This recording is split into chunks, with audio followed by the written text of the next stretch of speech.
Nossa. Senadora, a senhora, antes da gravação, comentava comigo que um dos problemas, já logo de cara, que a CPI começa a entender, é que as estatísticas são baixas, apesar da realidade apontar para outro sentido, o que já dá um diagnóstico prévio de que a legislação é falha. É completamente falha, e a estatística é muito mais do que baixa, ela é quase inexistente.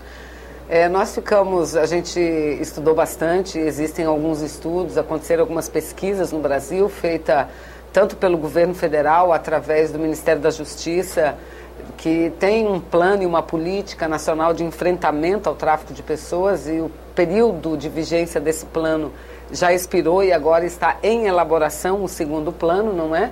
E também pesquisas feitas por organizações não governamentais que já mostravam o baixo índice de formalização desse tipo de crime. Mas, com essas nossas idas ao Estado, a gente fica assim, impressionada em ouvir as coisas. Por exemplo, o procurador ontem nos disse, o delegado da Polícia Federal, essa semana na Bahia, que em 20 anos, um período em torno de 20 anos, foram abertos 49 inquéritos sobre tráfico de pessoas. Aí a gente poderia pensar que bom, então isso não acontece, mas infelizmente não é essa a realidade. É porque é um crime invisível. E por que é um crime invisível?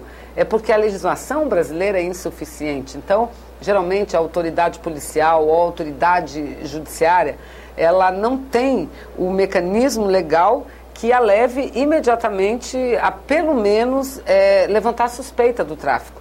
A suspeita recai sobre a exploração sexual, recai sobre o trabalho forçado, mas não recai sobre isso. E esse é o crime que a gente poderia dizer a porta de entrada para um segundo crime que logo em seguida vai acontecer. Porque quando a pessoa é traficada, ela é traficada por um objetivo. E o objetivo é esse que você já falou. É a exploração sexual, é o trabalho forçado, é a subtração de órgãos. E isso acontece internamente no Brasil e também o tráfico internacional. O Brasil, ele leva pessoas para fora e recebe pessoas que são traficadas. Por esses mesmos motivos. Por esses mesmos motivos. E como é que o tráfico acontece? Porque ele é diferente de um sequestro. Um sequestro, a pessoa é tirada à força do seu habitat, do seu lugar. O tráfico, ele não é bem assim, a pessoa é levada. Porque quando a pessoa faz o tráfico de arma, o tráfico de droga, o que ela é? Ela leva aquela arma, ela leva aquela droga. A pessoa é a mesma coisa, ele leva aquela pessoa e leva aquela pessoa, geralmente com promessas falsas. Né, com promessas falsas. Então ele praticou o crime de sequestro. Nós estamos trabalhando na CPI não só no levantamento, e nós já estamos nos deparando com alguns casos assim importantes, alguns casos, inclusive vamos procurar até ajudar a resolver alguns, né? No Amazonas tem um processo grave que envolve meninas indígenas.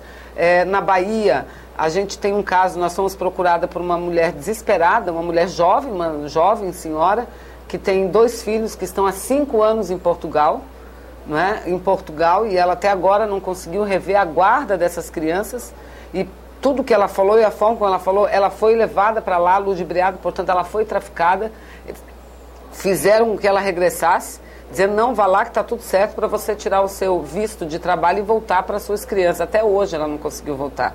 Já perdeu em 2 instâncias do Poder Judiciário de Portugal. Enfim, são casos graves, dramáticos, né? né? Então, o nosso trabalho, o trabalho da CPI, nós estamos muito empenhados aí, senadora Marinor, que é a relatora da CPI, nós estamos muito empenhados não só em levantar o diagnóstico, mas a partir dele adotar algumas ações positivas, no sentido de melhorar a legislação, de dar mais transparência a esse tipo de crime, e a gente pode contribuir muito com a diminuição do trabalho escravo, com a exploração sexual de crianças, de mulheres, enfim, pode ajudar muito. Dos vários outros crimes que são correlatos, né? Exatamente. Que precisam desse sequestro, desse tráfico para poder acontecer, exatamente, né? Senadora, essa é a segunda viagem. A CPI vai ao país todo fazer esse levantamento? Olha, nós estamos com a solicitação já de prorrogação do prazo, né? Porque ficamos um primeiro período ouvindo pessoas em Brasília, e esse segundo período a gente já está com um calendário importante. Rio de Janeiro, vamos ao Pará, voltar à região norte, depois vamos ao sul e vamos à fronteira, e a gente pretende fazer um trabalho, se não ir a grande maioria dos estados, mas a todas as regiões. A ideia é cobrir pelo menos 1 ou 2 estados de cada região para a gente poder ter uma amostra mais segura, não é? E eu repito, não é que nós queremos substituir o trabalho do governo, do Ministério da Justiça, queremos atualizar, porque as últimas pesquisas elas foram feitas já há algum tempo e até para a gente poder ter um parâmetro do que melhorou com a aplicação do plano de enfrentamento, porque essa é uma questão internacional até agora, não é? Porque o Brasil recentemente foi classificado como um país que se esforça muito para enfrentar esse problema, mas não tem obtido muitos resultados. Quem sabe com a formulação de uma nova legislação a gente não tenho dúvida nenhuma. E a força de uma CPI na proposição e fazer com que a legislação, a tramitação dos projetos seja mais rápido, isso vai ser muito importante. Obrigada, senadora, pela sua presença aqui no nosso programa. Obrigada, inclusive, por ter aberto mão de fazer o seu discurso em plenário para estar aqui esclarecendo para a gente esses detalhes do trabalho da CPI do tráfico de pessoas. Eu sou Tânia Horman, conversei com a presidente dessa comissão, a senadora Vanessa Graziotin, e nós falamos para a TV Senado, Rádio Senado e suas conveniadas. Se você quiser falar conosco, por favor, nos ligue no 0800 61 2211. Se quiser ver esse ou outro dos nossos programas, por favor, acesse www.senado.gov.br/TV.